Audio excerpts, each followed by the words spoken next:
Air India Boeing 787 lines up on the runway in Ahmedabad.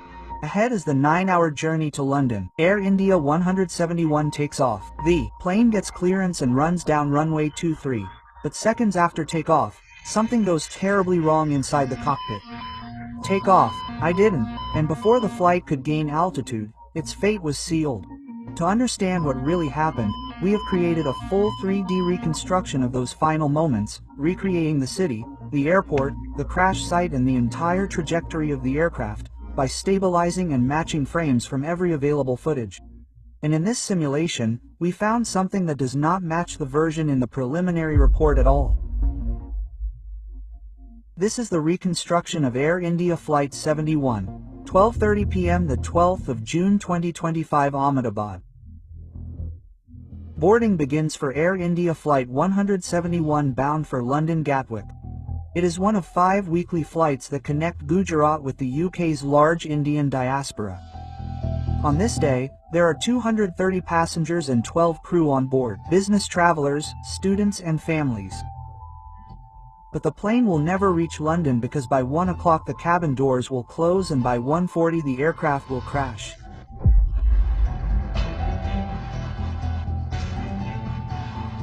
At 11:55 the crew signs for mandatory breath tests and both pass. In command is 56-year-old Captain Sumit Sabharwal, with more than 15,600 flight hours, more than half of which are on Boeing 787s. Seated alongside him is First Officer Clive Kunder, 32, with 3,400 flying hours, 1,100 of which are on the Dreamliner. Aviation is in his blood.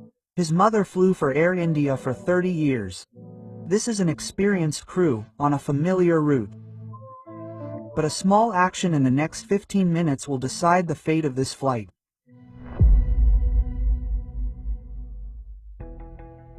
By 1 p.m., refueling is over. Baggage is loaded. Boarding is complete and cabin hoses are closed. The crew has taken on 54,000 kilograms of fuel for the 9-hour journey to London. The total weight of the plane is now more than 200 tons. It is heavy but still within operational limits. It is a hot day today. The temperature is 36 degrees. On such days the air becomes thinner. This means there are fewer air molecules to provide lift to the wings and less oxygen for the engines. This means that the plane needs more speed to take off.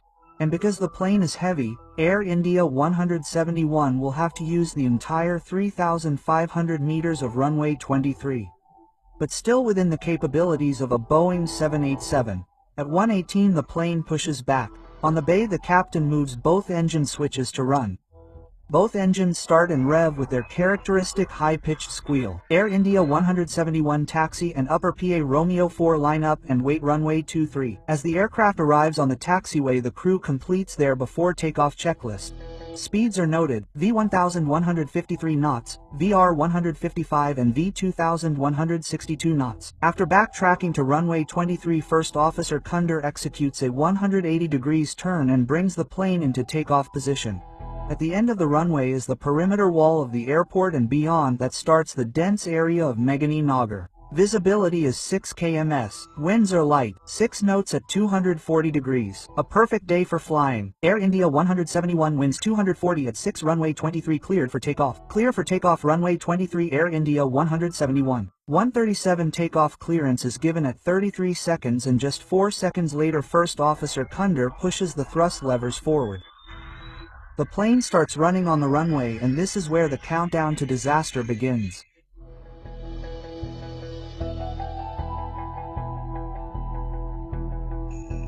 You are now going to see a detailed 3D construction of the last moments of Flight 171, recreated second by second, frame by frame. This is Sardar Vallabh Bhai Patel International Airport, built on a 1:1 real-life scale. This is runway 23 in front and the crash site is 1.7 kilometers from here. These two red structures are referred to in the interim report as the student canteen. Buildings A and B behind them are 4 student dorms, referred to in the report as buildings C to F. This tall chimney is inside the Army Medical Compound and the small patch of trees right next to the chimney was the point of first contact. It is 1:38 p.m. and the canteen of BJ Medical College is full of students. Everyone is having lunch.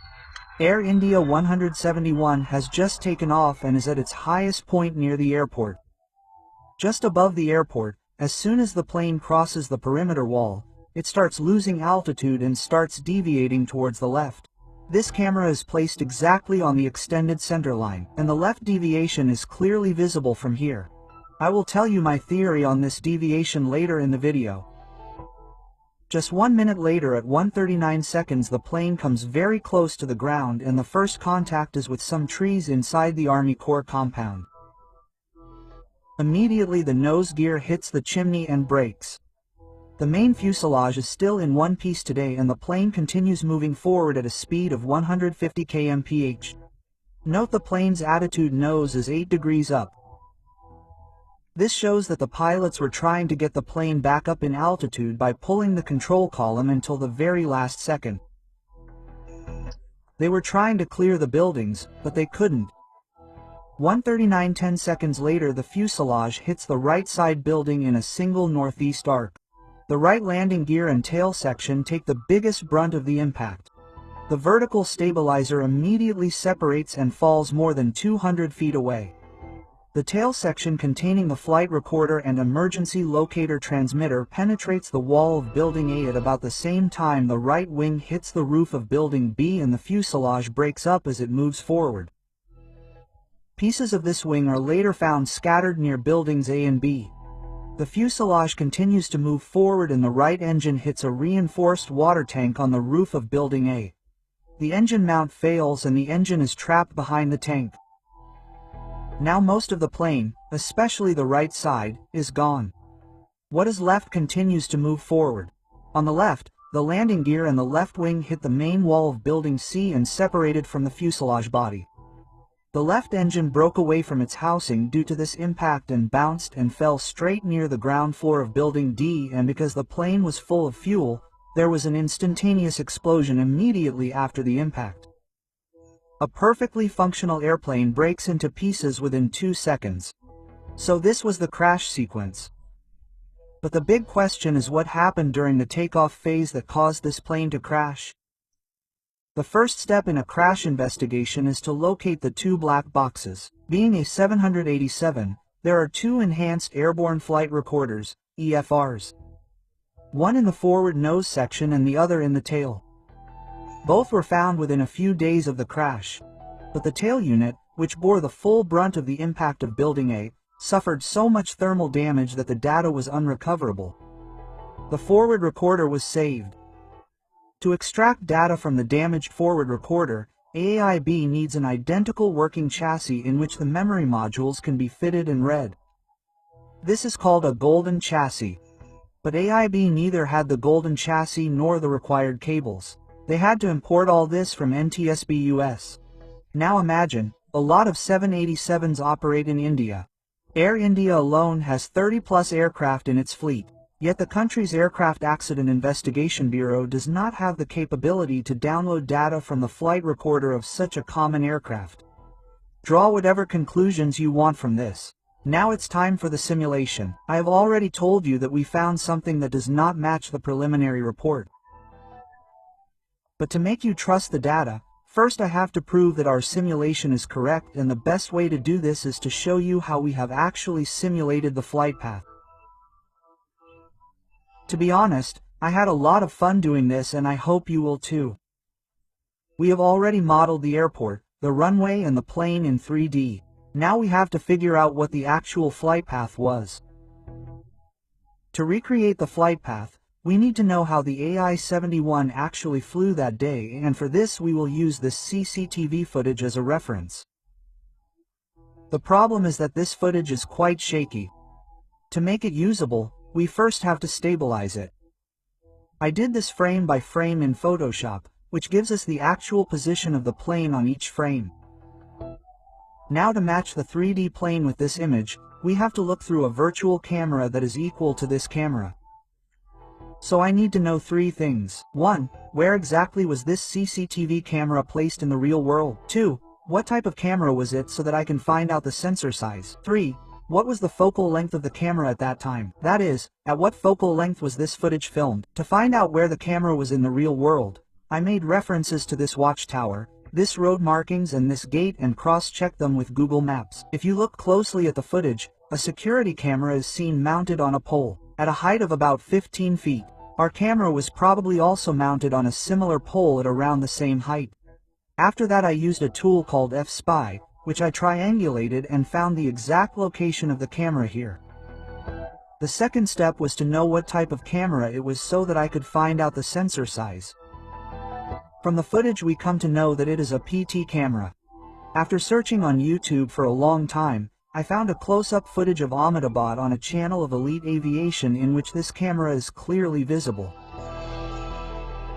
And by searching on Google, I came to know that the cameras used in Ahmedabad are made by a company called Infinov. Their sensor size is about 1/2 inch. The third unknown thing was the focal length, and this was the most difficult part because this is a zoom camera, so the focal length can be anything. To fix this I had to manually lock the virtual camera and then adjust the focal length until the 3D environment matched the source footage exactly. And once the cameras were locked, I matched the 3D airplane with the position of the real AI-71 on each frame. This is how we got the recreated flight path of that day. To check the flight path I used another image, the RAT photograph of the interim report.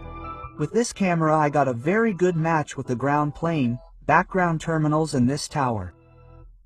And when I scrub the main footage you can see that the 3D plane matches the real plane almost perfectly. Now we have everything that tells us how this plane flew on that day. The simulation is running at 30 frames per second. So each frame is 1/3 of a second. Air India 171 winds 240 at 6 runway 23 clear for takeoff runway 23 Air India 171 takeoff rule starts at 1:37:37 seconds. First Officer Kunder advances the thrust levers and both engines rotate to take off power. Flaps are set to 5 degrees, which is the standard configuration for a Dreamliner. This is also confirmed by the racket. From the simulation flight path we can calculate the ground speed and altitude of the plane on each frame. And because the wind that day was 6 knots at 240 degrees, we can also calculate the airspeed shown on each frame. I have exported all this data to an Excel sheet and used it in this simulation.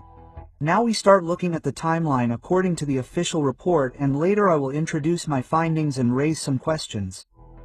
So the plane starts its takeoff roll at 1:37:37 seconds and gains speed for the next 56 seconds until it reaches V1 speed of 153 knots at frame 539. V1 is the speed at which the plane must take off no matter what, because there is no space left on the runway to stop safely. 2 seconds later at frame 599 VR occurs and the nose wheel starts lifting off the ground. The prelim report says the speed was 155 knots at that time and our simulation shows 154 knots. So far the data agrees. The next 4 seconds take place at frame 668 when the main landing gear lifts off the runway. The wheel sensor now shifts the plane from ground mode to air mode. The plane climbs normally for the next 3 seconds and then at 1:38:42 seconds the plane reaches its max speed of 180 knots. Immediately after that, the fuel cutoff switches of engine 1 and engine 2 go to the cutoff position. 5 seconds after this point, i.e. at 1:38:47 seconds, the ram air turbine RAT hydraulic power starts generating. And between these two events, one pilot asks the other, "Why did you turn it off?" And the other says, "I did not." And 5 seconds later, at 1:38:52 seconds, the left engine switch comes back to the run position.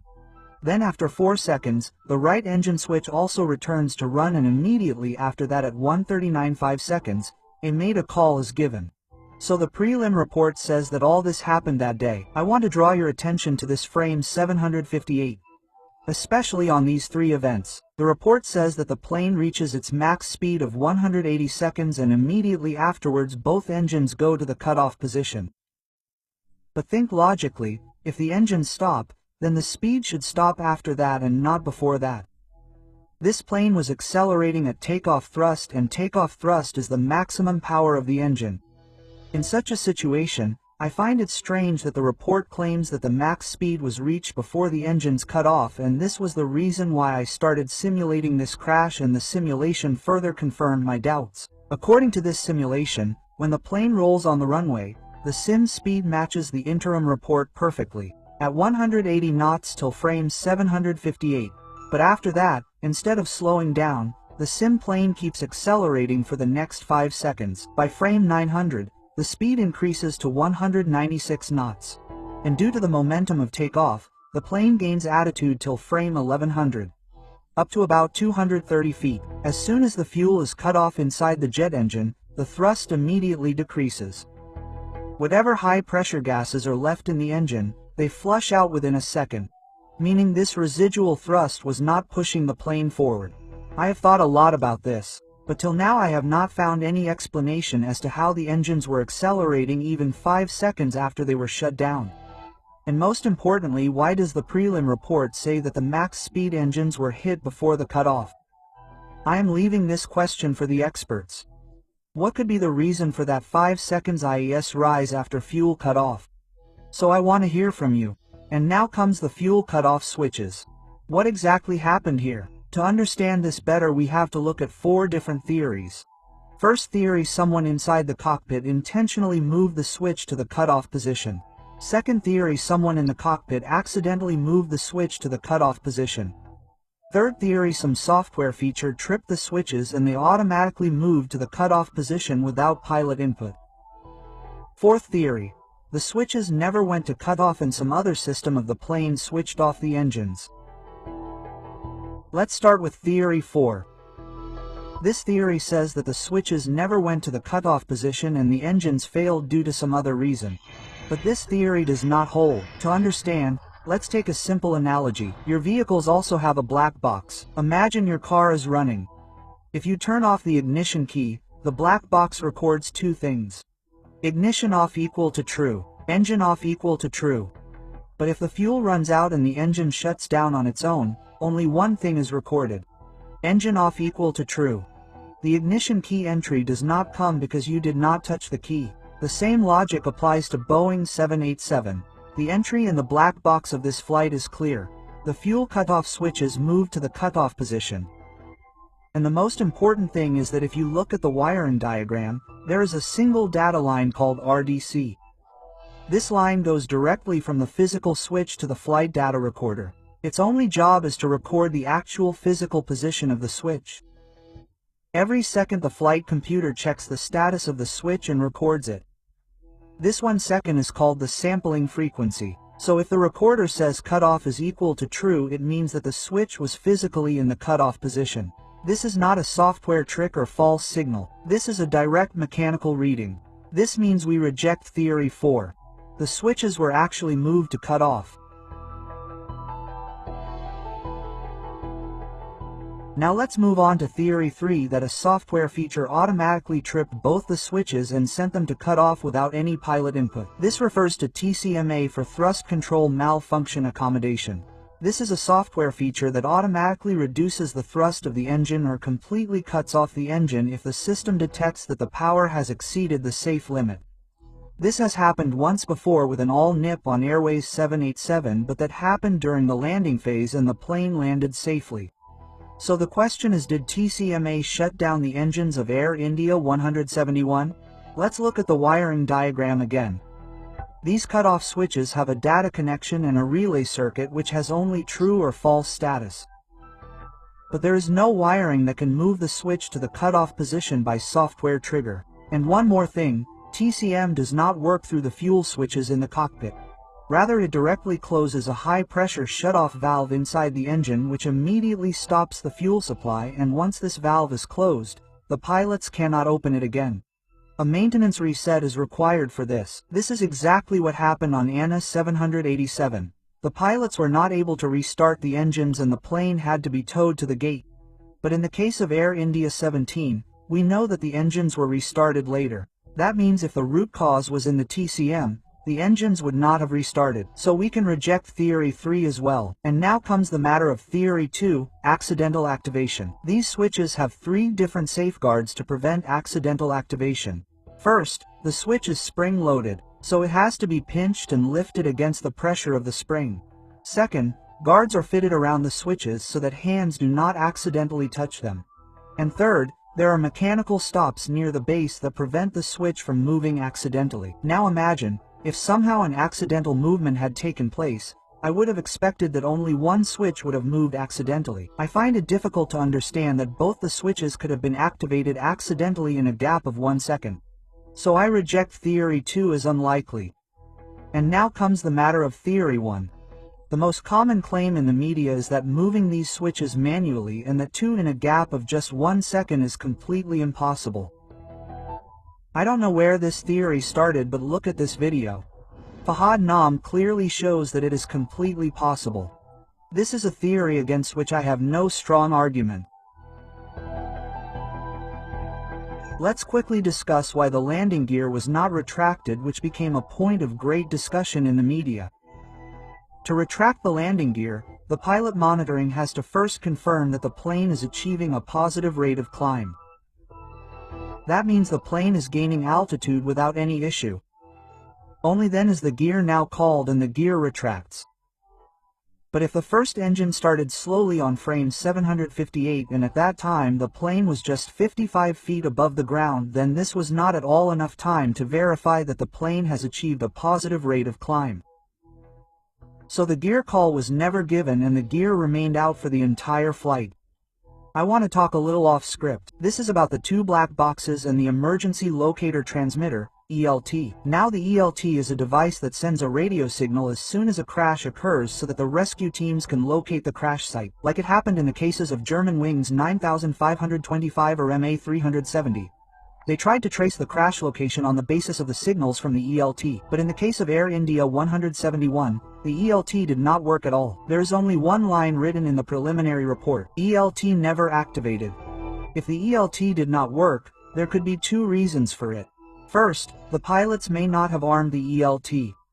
There is a switch above the first officer on the top panel of the cockpit which has 3 positions: reset, armed and on.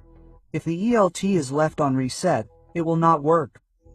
But honestly, it seems very unlikely that the crew left it on reset.